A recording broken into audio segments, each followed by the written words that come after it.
Welcome to Fontribute, where we talk about fonts and their attributes. Fontribute. It's me, Thomas, again. So we're getting started again on another new season of Fontribute, where now we're exploring how fonts are used. So we're going to jump right in.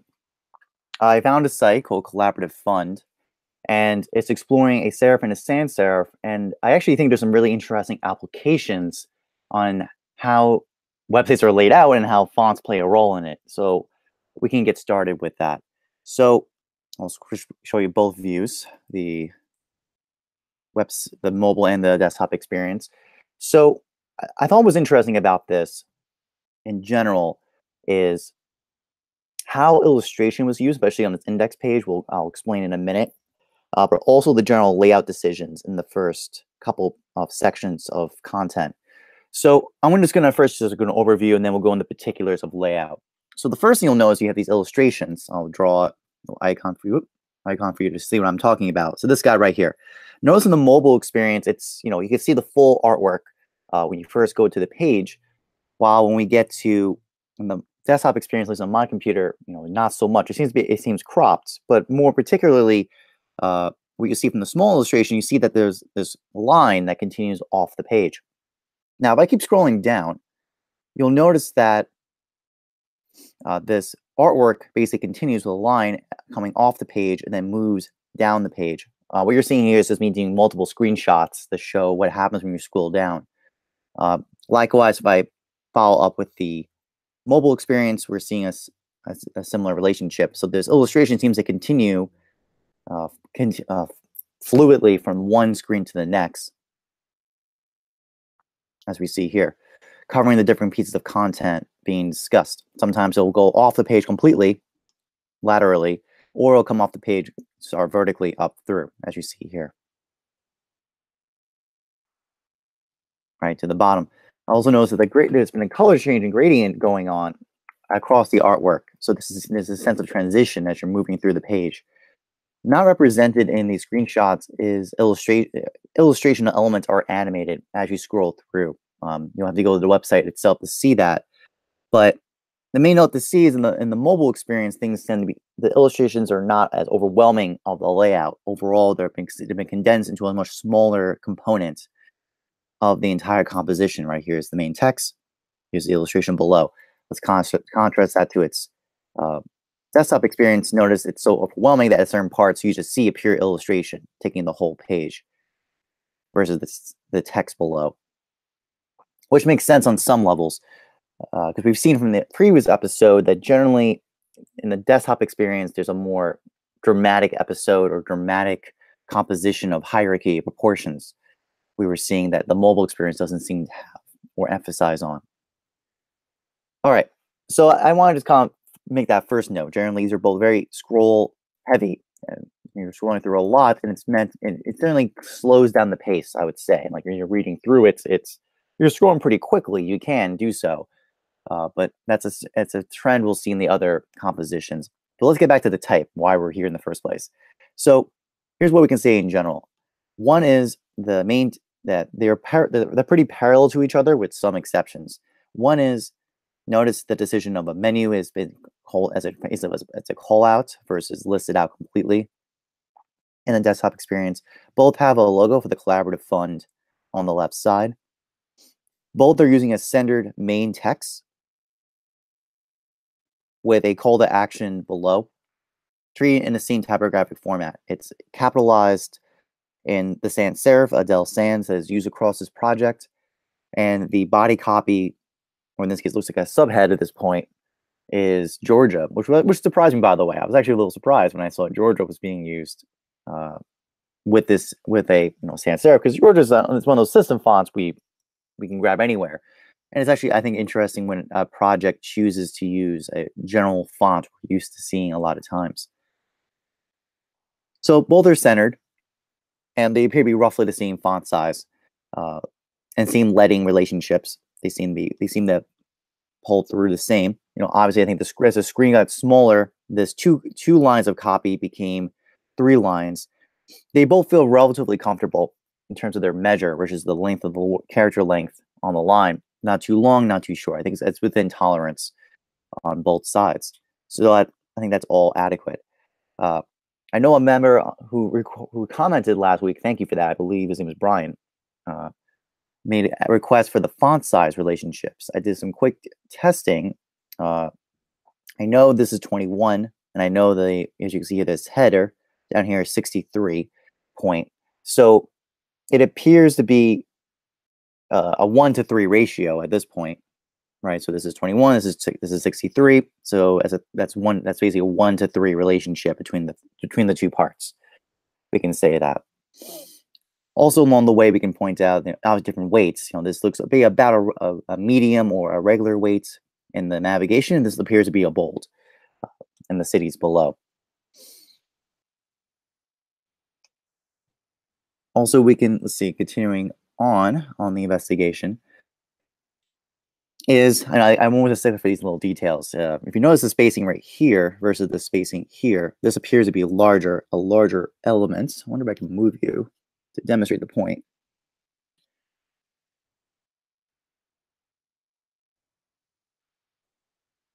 Yeah, so as you can tell, notice that, those small details affect relationships or affect the impressions of what groups with, oh, hello. No, did not want that.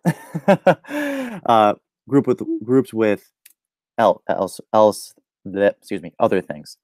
So notice by this grouping these closer together, we have an association. These are together, and that's a separate component from the call to action, which is to learn more.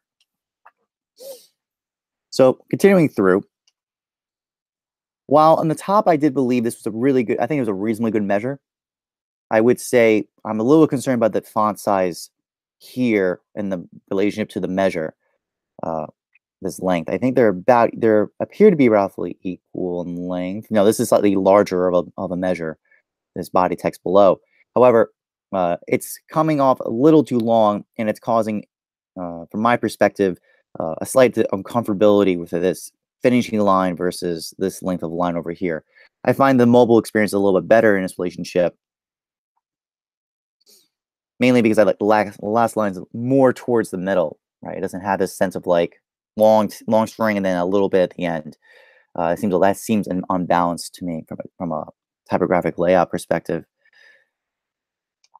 So I feel like now I do find good. I do enjoy this size variation, but I feel like you can tell the variation is not as much in the mobile experience to the desktop, which I understand. I do feel like this could have been a little larger in type size and still would have maintained a perfectly good relationship. Almost would have feel like it'd be okay at this size, or maybe even honestly this size. But perhaps they wanted to show some difference in hierarchy proportion, where they wanted this to be more prominent than the approach down here in the body copy. But I feel like their approach of doing for this is what they're doing for this, and this seems perfectly reasonable and I think a good relationship. So just a note in the typographic relationships I'm seeing so far. Oh, again, pressing things I did not mean to press. I clear everything. Oh boy, now, that's an embarrassment of the highest order.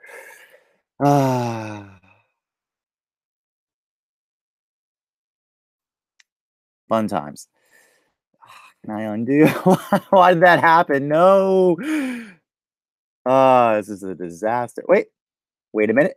Oh, thank God. There you are. Woo. That scared me for a second. I don't know where my stuff went. Whew. Thanks, InVision, for coming to the rescue on that. Anyways, let's get back to where we were. All right. So my other note I was going to make was related to how these illustrations are playing with their text, which is important because even though this is a font attribute, which we're talking about the fonts, I do think the relationship of the images to text are grounds for conversation. And I think the main note I would just feel, especially in the desktop experience, I'm feeling overall is this. It's a lot of emptiness. I guess I like to put it way. I think mainly because how small the body copy is compared to the white space decisions made as you move through the illustration, right?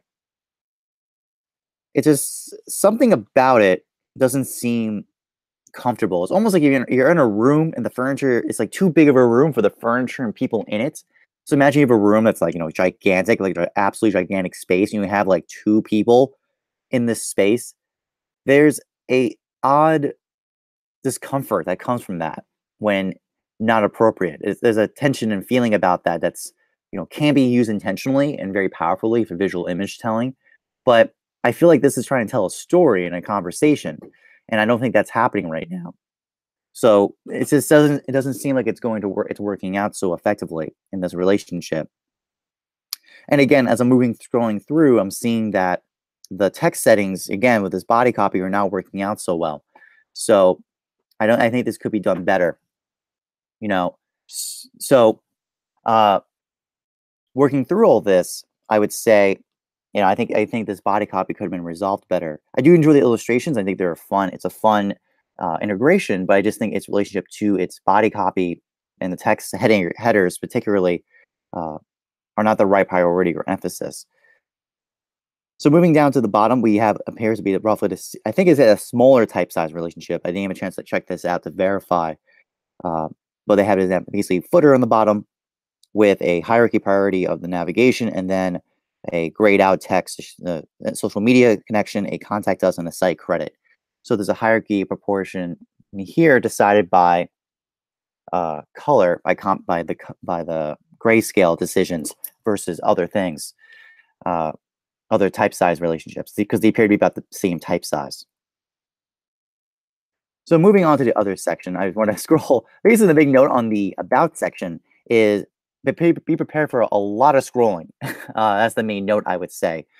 So I'm just going to first roll through the scrolling. And once you get past the first, I would say, 2 panels of viewing, where we have a header and then a illustration, from that point on, it's more or less straight text all the way through. I cut it off in the mobile experience at that point, but if I go switch over to the desktop experience to show you guys, it just goes on for a very long time. I feel like there's a lost opportunity here to make this more engaging in some way. This reads like a very long text document, which might have been reasonable, but considering this seems so like with this very punchy header, right, and the specific illustration, I'd almost expect they're still trying to engage the user in some way, the reader. And at this point, it doesn't seem like a long form essay text edition is the most appropriate method. I think this could have been. I was brainstorming other possibilities, especially in the desktop experience. I think the mobile, I'm a little more forgiving of this approach. But for example, like if I want to learn more about, like, say money in this case, if I want to learn more about it, their specific context behind it, and what companies they're backing, I have to scroll through. Like, let's see, if I start counting it from, say, after the illustration. So we're at 1, 2, 3, 4, 5 panels of scrolling through to get to it. So I feel like there could have been a way, even just a jump link or something, where basically like money, health, cities, something like that, where it just jumps you to the section you're interested in. Maybe some illustration visual to go with it.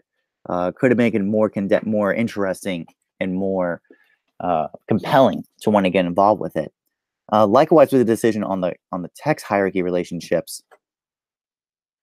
I did it again. I keep pressing the wrong button. Thankfully, it just moves it over to the side. Want to clear my drawings, not to delete the image. Apology, guys. We're doing this live, so this is always fun.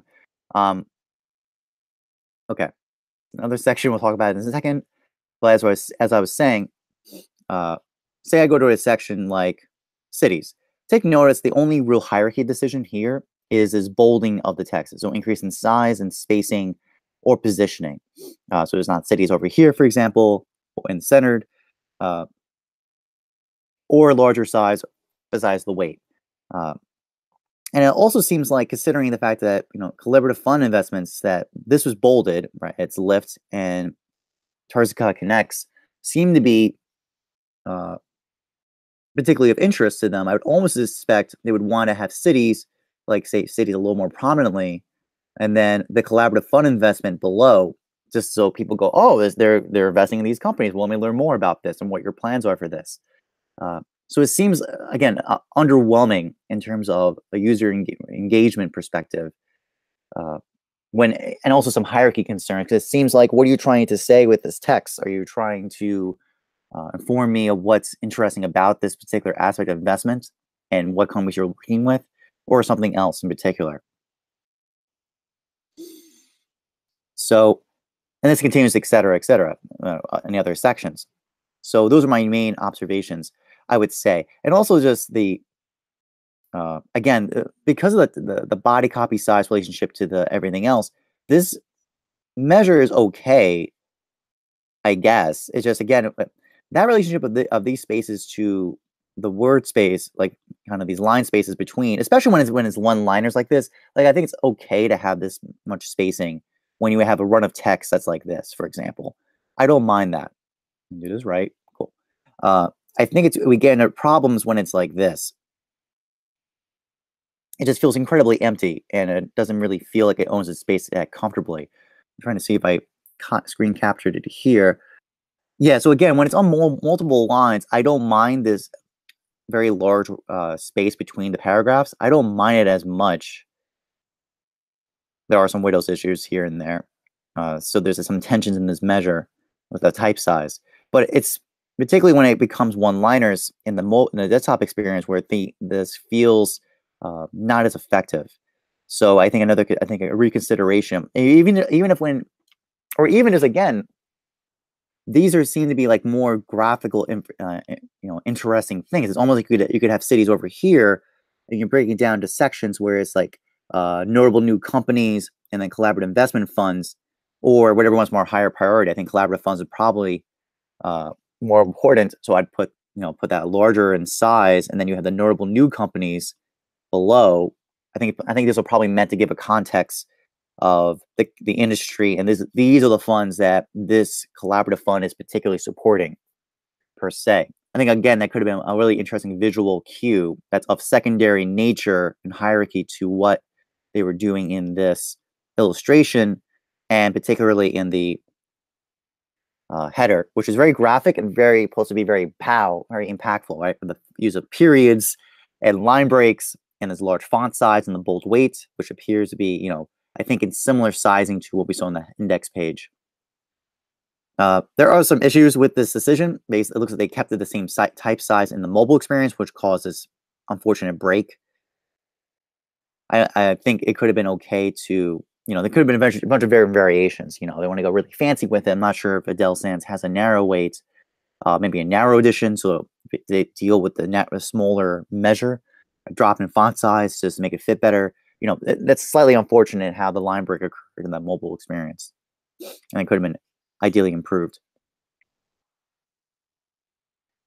Yeah, and just again, it just seems a little, I don't know the right word for this, but it feels like a blog than anything else at this moment. The way these type choices were made, which it feels oddly more appropriate in the mobile experience, because I think the relationship of the type size to the illustration and this header feel better. They feel more resolved. It feels it's just too extreme of a jump without a lot of payoff for that large jump. It doesn't feel intentional, the jump in the desktop experience versus the mobile experience. Okay. So moving on to the about section. So they have a team, and the big thing you'll get from the mobile experience is, a very fun. It's actually kind of interesting that they have the Adele Sans in the bold, knocked out in white, with the photography in the background that's been grayed out. So this white really pops out. So that's nice. Like, really has nice figure ground space relationships, which is great. But then, in the first screen I pulled up with it, what happens is the first person gets cropped at the nose section, and you have to scroll to more and more about them. And it's surprisingly, informationally not that dense, because it's a photograph, the name of the person, and their attribution. There is an unfortunate situation where it looks like the @ symbol for Adele Sans is set to the aligned to the lowercase letters. Meaning, if I have a lowercase letter next to it, it probably sits right next to it really comfortably. But when it's set next to the capitals, it's sitting below. And I also notice it's sitting below the baseline. If I zoom in just to give you guys a demonstration, clarify the point. Yeah, see where the baseline is right here. Notice that the @ symbol's below it. Again, this is good for working with lowercase letters, but in the uppercase, it feels weird because it's shifted down. I'm sure this font probably has cap-sensitive symbols, which will require some special specifications in the CSS to pull out, I imagine. to shift that up, basically. Uh, Super nitpicky note, but I think it's relevant to talk about. I do like the decision of graying out the text versus the bolding, or not the bold. They're both bold, but in this case, uh, black weight versus the gray weight. So there's a hierarchy proportion on that. It's a little tricky because this has been capitalized versus title case. So and they're here to be the same font size. So I see I sense a sense of contradiction or ambiguity in which is the higher priority, the name of the person or their Twitter or their social media handle, because of the shifting of decisions between the two. I think if you're going to go with the caps decision, I think, my instinct would tell me to make this type smaller and grayer to really make it clear the difference. Also, there is an odd thing going on where I think these appear to be the same size. Here, I'm going to check that right now. No, it's not what I want.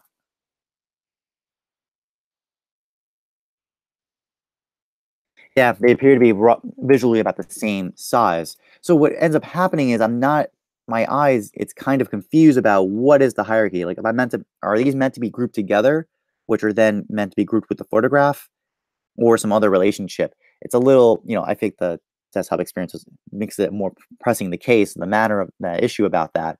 But I sense that kind of ambiguity in the spacing relationships that could be resolved better. And that basically from it continues for ad hominem, like ad nauseum, basically. In the mobile experience as one column, the desktop experience chooses for a 3-column setup, so we can move through this pretty quickly, but it still takes about 3 rounds of review to basically get through all the content. And I'm always cautious about this on the fold business, but I do feel like sometimes it's how best to put this. I don't feel like this is like compared to like what I saw from Printworks last week. Uh, this does not feel as intentional in where the panels are breaking and how the content comes to me as a user. I am getting all the content I need. I understanding what's going on, but it's kind of a fragmented experience because of this emphasis of scrolling to gain the content. I'm not against it. I'm just observing that that's an observation I'm sensing. A simple solution could have been, I think they just said, 4 columns might have been too much. It might have been way too intense in this desktop experience, perhaps. But there's something about the sizing relationships and how they place everything where I feel it doesn't feel like a really cohesive experience viewing the people on the team. While I'm on the desktop experience, I will note, the sizing relationships. So take notice of the margin relationships around the page. It appears that this margin relationship is roughly equal to this one. Can exactly confirm it. We need to rotate. I have to draw something and rotate, which I don't think I can do in InVision to confirm that. Versus the smaller space between them, between the images, which makes sense because I want this to group together, which is achieved by this negative space relationship being smaller. I think that's great. And seeing them as a row together, again, because of the space relationships here. So that's, I think, all kosher and good. Now we get to the bottom section where it's like apparently people, I think it looks like people who back the project, they're treated to a 4-column system instead with the same typographic relationship of name and attribution below. I think this is working better because this space feels larger, and therefore I get clearly an image that these are working together as a unit, that this relationship over here was lacking, that slight ambiguity about that. So I think that's great. I think that's actually working pretty well. I think the reason why it's working again is because of how large this white space decision is over here. And actually, interesting enough, it appears to be larger now than this relationship. Actually, that's an interesting little observation. Yeah, because these seem to be roughly relatable to each other. These are clearly not between each other. Yet we know, I think, yeah, they have the same margin relationship across the whole page. So that's a very fascinating little addition. What I'll say in the mobile experience, again, it feels odd how much white space this is having in this experience. It's all broken to one column, flush left. It doesn't seem as effective. I almost would feel like maybe you could put two. I mean, you could put two in a line. I feel that'd be just as effective. I mean, I understand the hesitations on that. It just speaks. I know. I understand. I also understand why they. It's all the same units, so they want to maintain these relationships between the parts. I get that. It just doesn't seem like as an actual execution in and of itself, especially in the mobile experiences, as effective as it could be across the board. All right. So moving on to the investment section. So these are apparently this is where they're putting their investments. So in the desktop experience, again, 3-column system.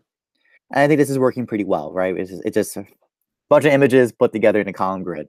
I think their positioning is good, and it's overall working pretty well with a call to action for more information. These appear probably their strongest investments, their relief. So that's why these are prominently shown visually, and the other ones are not. Now let's switch to a 1-column setup in this one, and then move forward again with a call to action.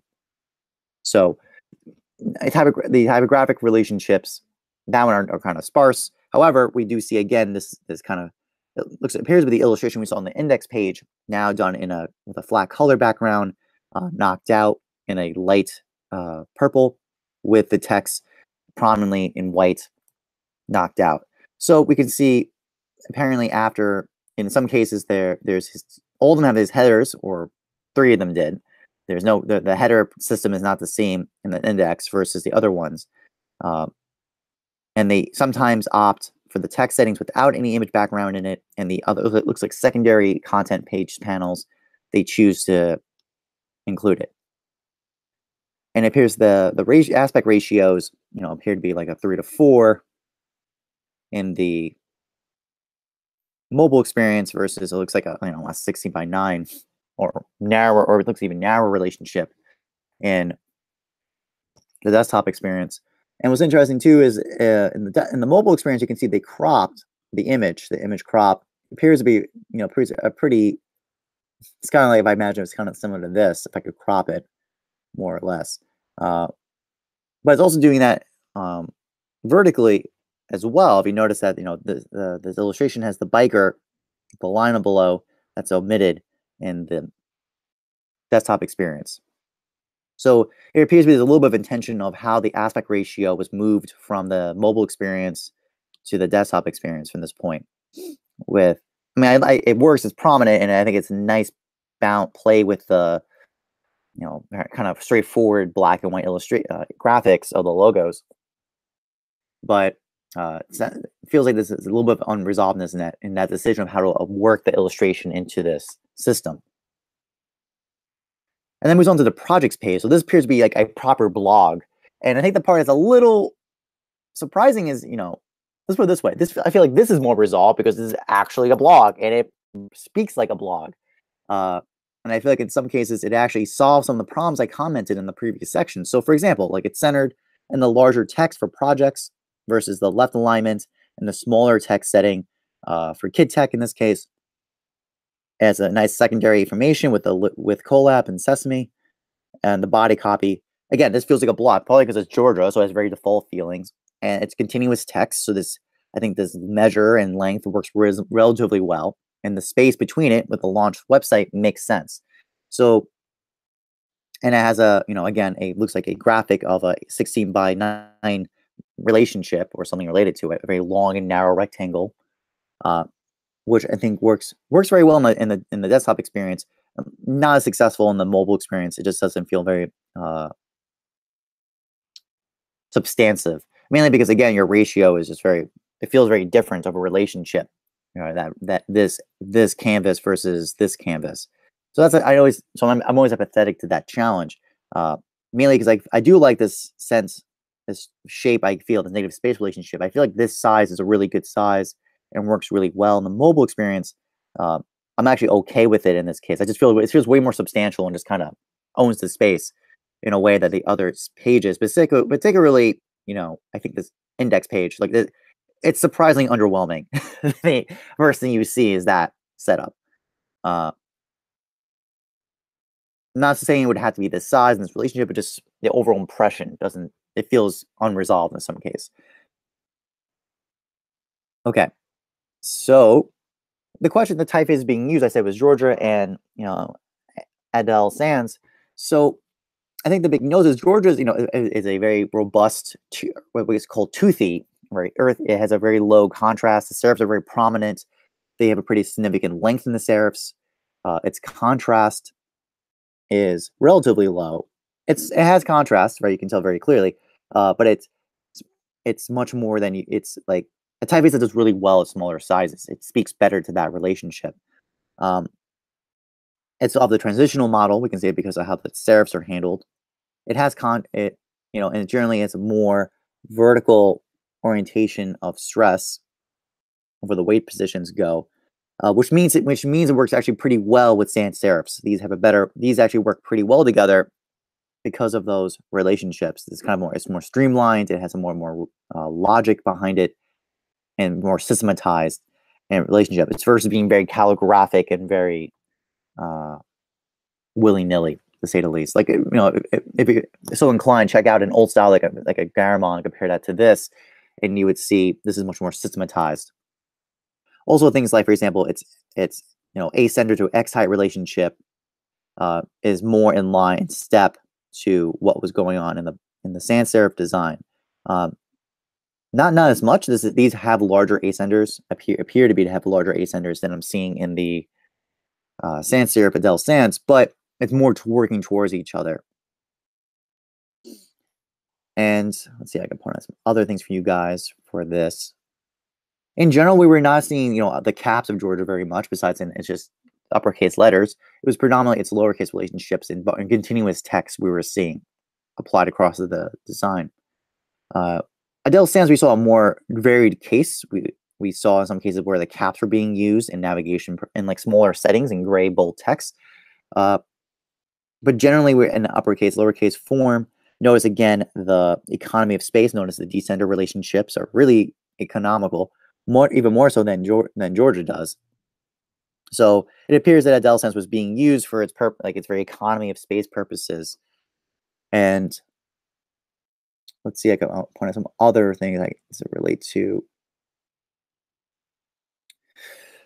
Yeah, it also appears, that generally the joint relationship is pretty high up. Georgia, as being a body copy text, tries to go a little deeper in its cutting and where the joints hit. It's lower in contrast, relatively low in contrast. There's a reduction of weight, but not that much. And it's generally what we call a more squarish proportion in the rounds. Like, it's not very circular shapes, the much more square in relationship. And there's that kind of dart, as a response to that, there's a kind of a darty feeling in the shoulder to the stem to this joint relationship in the straight letters, as we're seeing. So generally, as a solution, looks like Adele Sans was chosen for its economy of space and a kind of boxy feeling about it, right, in terms of an overall feeling, but with some nice internal energy to kind of give it some liveliness. I think you can see it really in the A too. Basically how that bowl and how the tail works in the bottom of it. It has, it's a sans serif, has a lot of logic to it, but it has, some nuances to it that make it interesting, not so blasé. And then they paired it with Georgia, again, one, because it's transitional, so it would pair well with a sans serif in that way, more regimented. And it was very text heavy, this website. This website was incredibly text heavy in a lot of ways, way more than you would suspect. So I think they made a choice that they wanted to make this work well for that consideration of it. I do feel like in some cases, in general conclusion, that it felt very bloggy and kind of felt empty in space, wasn't activating its space, and wasn't as a visually dynamic experience as they could have. And they made some attempts with the illustrations, which I thought were really powerful and very interesting visually, but I feel like the typographics were a little lacking in response to that. I think part of the issue, to be fair for them, is that Georgia, there is a version now, I believe. I recall top of my memory that there is a display version of Georgia, but it was never meant for that. It was really a very generic, not generic in a bad way, but like meant to be an all-purpose text face to be used. So it doesn't really procleave itself to really dramatic visual moves per se. And it could be, quite frankly, even budget reasons to choose to use Georgia instead of a web font, or more distinctive one with more ranges of optic sizes and whatnot. But I think they may have been handicapped by the choice of using Georgia because of its limitations. of scope at the time they designed it or chose to use it. So that covers font review for this episode. I apologize for technical issues. I'm still working through. I hope this was really helpful for you and learning how type is used on the web and how those type choices impact the experience we have on the web. Love to hear your comments on how I can improve this, make this better and more insightful for you. If you left comments last week, thank you so much. Please let me know how I'm doing, if I can do a better job going forward. And I hope you all have a great week. Take care.